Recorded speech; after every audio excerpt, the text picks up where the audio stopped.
Legendary Passages, Episode 42, High King of Athens. Theseus returned from the Labyrinth from Plutarch's Lives. Last time, Theseus abandoned Ariadne on Naxos. This time, Theseus makes the long voyage home, loses his father, and becomes High King of Athens. When the Ship of Theseus neared the tip of Attica, called Sounion, King Aegeus spotted it. But since Theseus had forgotten to change the sails, his father thought him eaten by the Minotaur, and jumped to his death.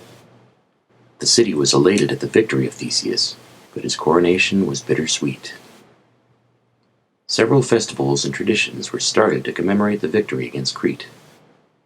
The Ship of Theseus was preserved for centuries by replacing old wood with new, and philosophers debate whether it was the same ship or not. Theseus consolidated the citizens of Attica and moved everyone into Athens proper. He also welcomed immigration and instituted democratic reforms. Coins were stamped with a bull, representing the Marathon bull, the Minotaur, or Taurus, general of Minos. This is the last episode for now, focusing specifically on Theseus. Eventually he joins the Argonauts, gets left behind with Hercules, and falls in love with an Amazon princess. High King of Athens, a legendary passage, from Plutarch's Life of Theseus, translated by Bernadette Perrin. On his voyage home from Crete, Theseus put in at Delos, and having sacrificed to the god and dedicated in his temple the image of Aphrodite which he had received from Ariadne, he danced with his youths a dance which they say is still performed by the Delians, being an imitation of the circling passages in the Labyrinth, and consisting of certain rhythmic involutions and evolutions. This kind of dance, as Decercus tells us, is called by the Delians the crane, and Theseus danced it round the altar called coronation, which is constructed of horns, taken entirely from the left side of the head. They say he also instituted athletic contests in Delos, and that the custom was then begun by him of giving a palm to the victors.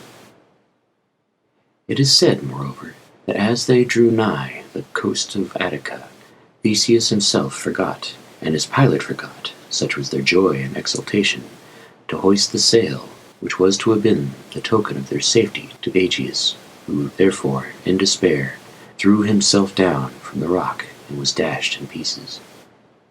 But Theseus, putting in to shore, sacrificed in person the sacrifices which he had vowed to the gods at the Labyrinth when he set sail, and then dispatched a herald to the city to announce his safe return.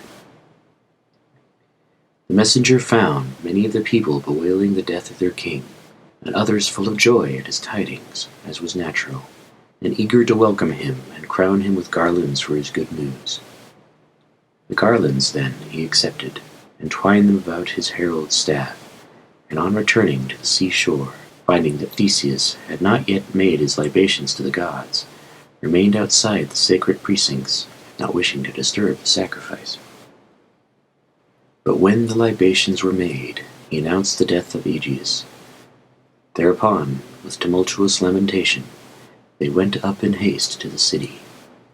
Whence it is, they say, that to this day, at the festival of the Oscophoria, it is not the herald that is crowned, but his herald's staff, and those who are present at the libations cry out, Elelu, Io, Io, the first of which cries is the exclamation of eager haste and triumph, the second of consternation and confusion. After burying his father, Theseus paid his vows to Apollo on the 7th day of the month Pyanepsion, for on that day they had come back to the city in safety. Now, the custom of boiling all sorts of pulse on that day is said to have arisen from the fact that the youths who were brought back safely by Theseus put what was left of their provisions in one mess, boiled it in one common pot, feasted upon it, and ate it all up together.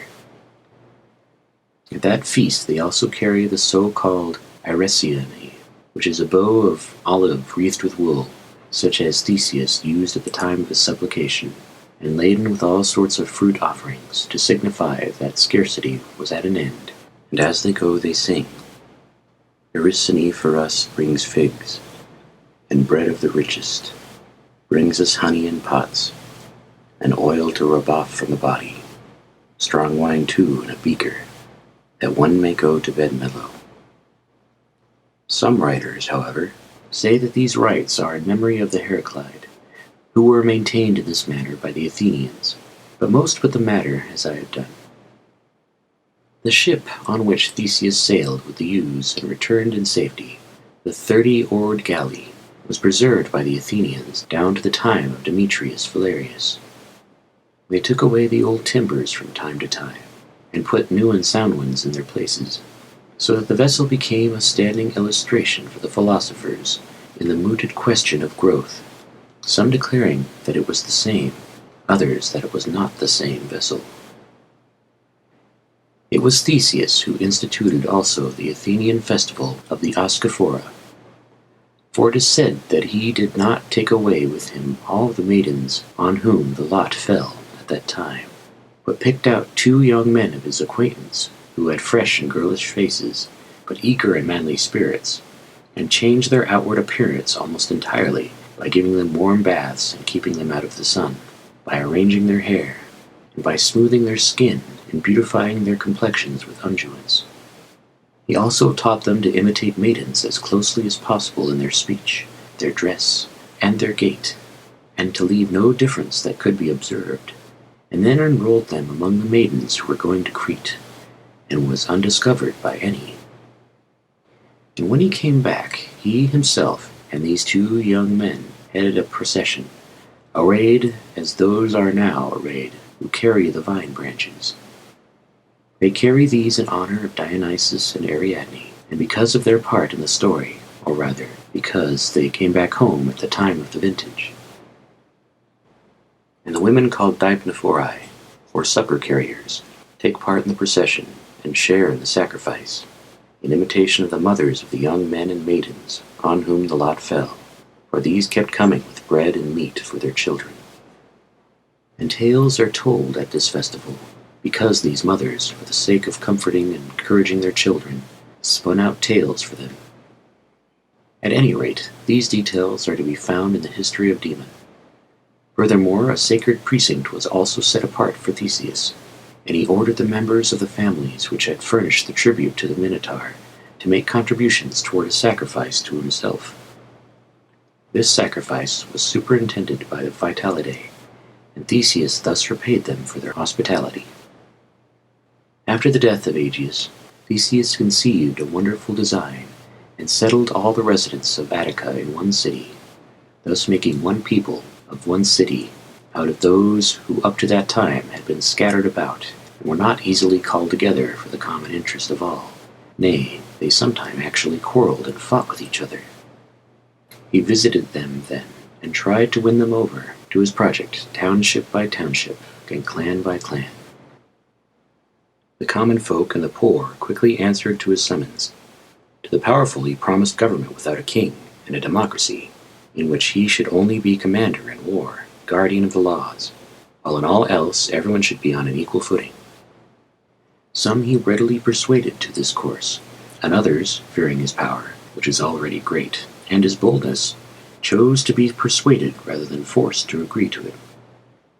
Accordingly, after doing away with the town halls and council chambers and magistracies in the several communities, and after building a common town hall and council chamber for all on the ground where the upper town of the present day stands, he named the city Athens, and instituted a Pan-Athenic festival.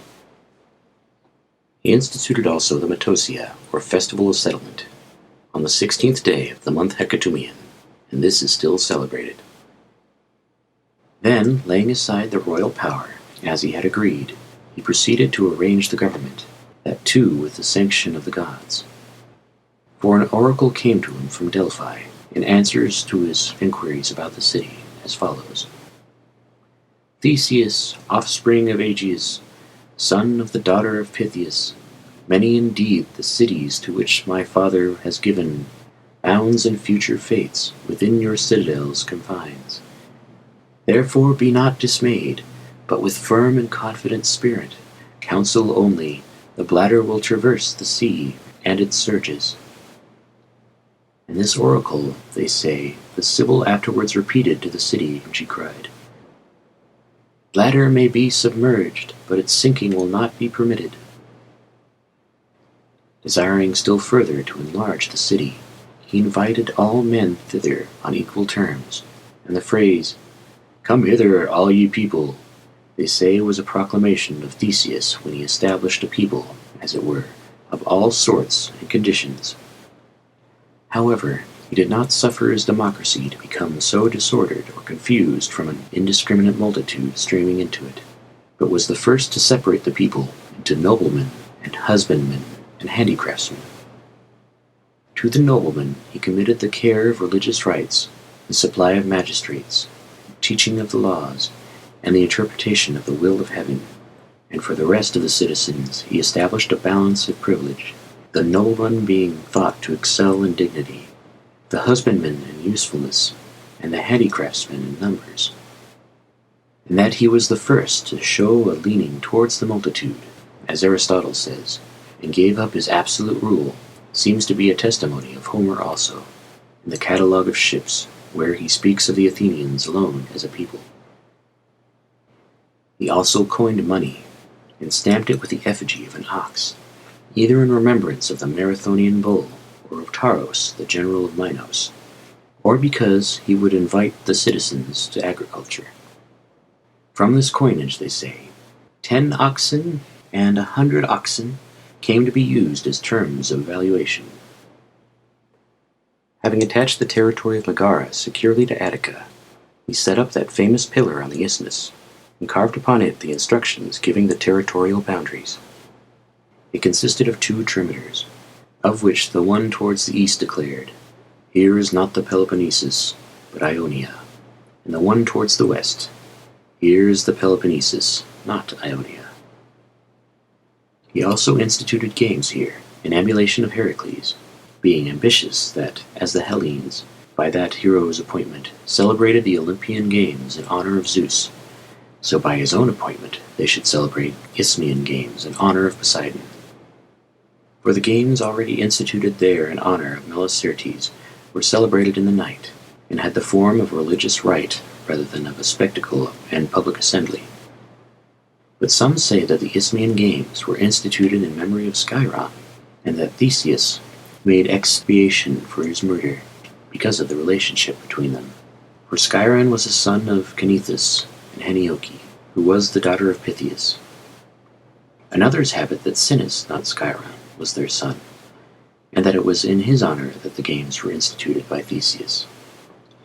However that may be, Theseus made a formal agreement with the Corinthians that they should furnish Athenian visitors to the Isthmian games with a place of honor as large as could be covered by the sail of a state galley which brought them thither, when it was stretched to its fullest extent. So Hellanicus and Andron of Halicarnassus tell us.